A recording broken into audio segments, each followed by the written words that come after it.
Love marriage, لڑکی سے پہلے محبت کی جائے پھر شادی کی جائے، ٹھیک نہیں۔ پہلے شادی کی جائے پھر محبت کی جائے، سونے پہ سہاگا ہے۔ پہلے محبت پھر شادی میں بڑے نقصانات ہوتے ہیں۔ ایسی شادیاں اکثر مشکلات کا شکار ہوتی دیکھی ہے۔ شادی کے کچھ ماہ بعد وہ عورت پر شک کرنا شروع کر دیتا ہے، جو میرے ساتھ پھنس گئی وہ کسی اور کے ساتھ ہی پھنس سکتی ہے۔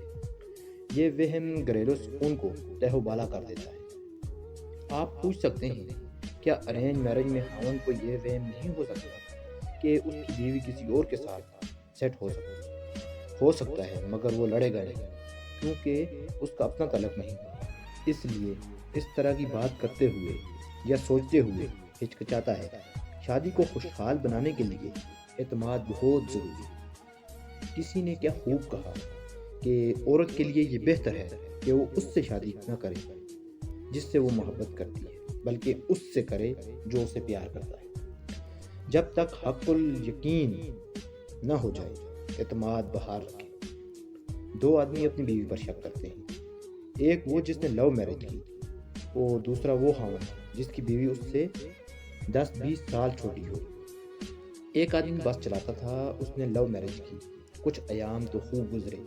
اب یہ عالم ہے کہ جب اس کی بیوی سختی کے ٹائم اٹھاتی ہے کہ اٹھو بس کا وقت ہو گیا ہے، وہ آگے سے شکریہ ادا کرنے کے بجائے کہتا ہے کیوں اٹھا رہی ہو، مجھے بھیج کر کسی اور کو ٹائم دے رکھا ہے۔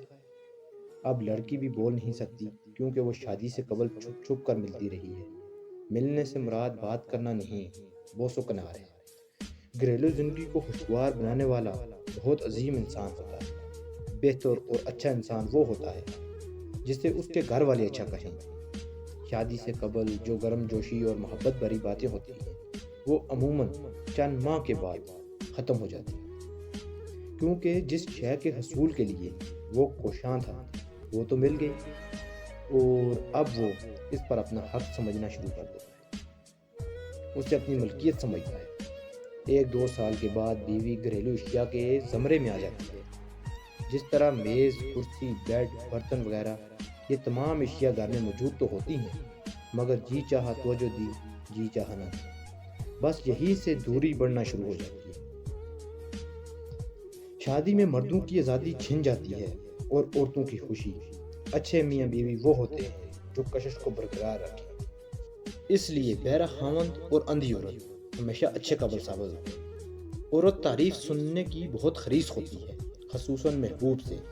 اکثر عورتیں سالن پکانے کے بعد پوچھتی ہیں آج سالن کیسا بنا ہے، اور آپ اس کے جملے پر غور ہی نہیں فرماتے، اور وہ یہ روزانہ پوچھتی ہے۔ اگر آپ شام کو کھانے کے بعد اس کے کھانے کی اور کپڑوں کی تعریف میں 2 جملے بول دیں تو دیکھیے پھر وہ کس طرح جان نچھاور کرتی ہے۔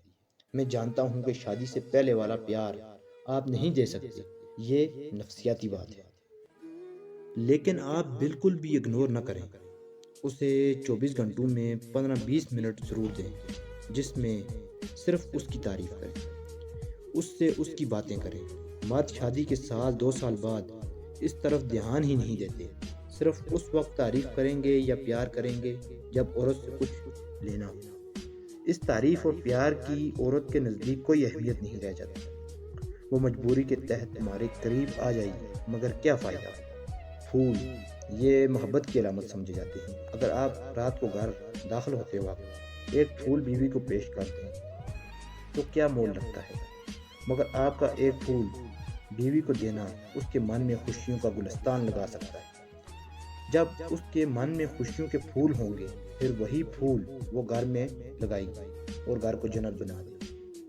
میں نے اکثر واقعات سنے ہیں کہ جن کے خاوند اپنی بیوی کو صرف میز، کرسی، برتن وغیرہ کی طرح گھر کی ایک شے سمجھتے ہیں، وہ ایک اسسٹنٹ خاوند ڈھونڈتی ہے جو بچوں کا تو ماما ہوتا ہے مگر عورت کا بھائی نہیں ہوتا۔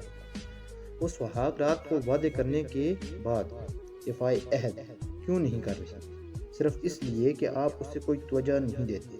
اس کو سر پر بٹھاتا ہے، پلکوں پہ سجاتا ہے، خیالوں ہی خیالوں میں جنت کی سیر کراتا ہے۔ اتنی میٹھی باتیں کرتا ہے کہ وہ مکھی کی طرح ساتھ چمٹ جاتی ہے۔ جو کام دوسرا کر رہا ہے وہ آپ نہیں کر سکتے۔ نکتہ چینی ختم کریں، بیوی کی تھوڑی سی تعریف کریں، پھر دیکھیں آپ کی گھریلو زندگی کتنی خوشگوار ہوتی ہے، ورنہ آپ کو یہ کہنا پڑے ہے زندگی تو اصل میں شادی کے بعد، جس کا بھی یہ خیال ہے بالکل فضول، روتے ہی کٹ رہی ہے اپنی تو آج تک، جس دن سے ہم نے ہنس کے کہا تھا قبول۔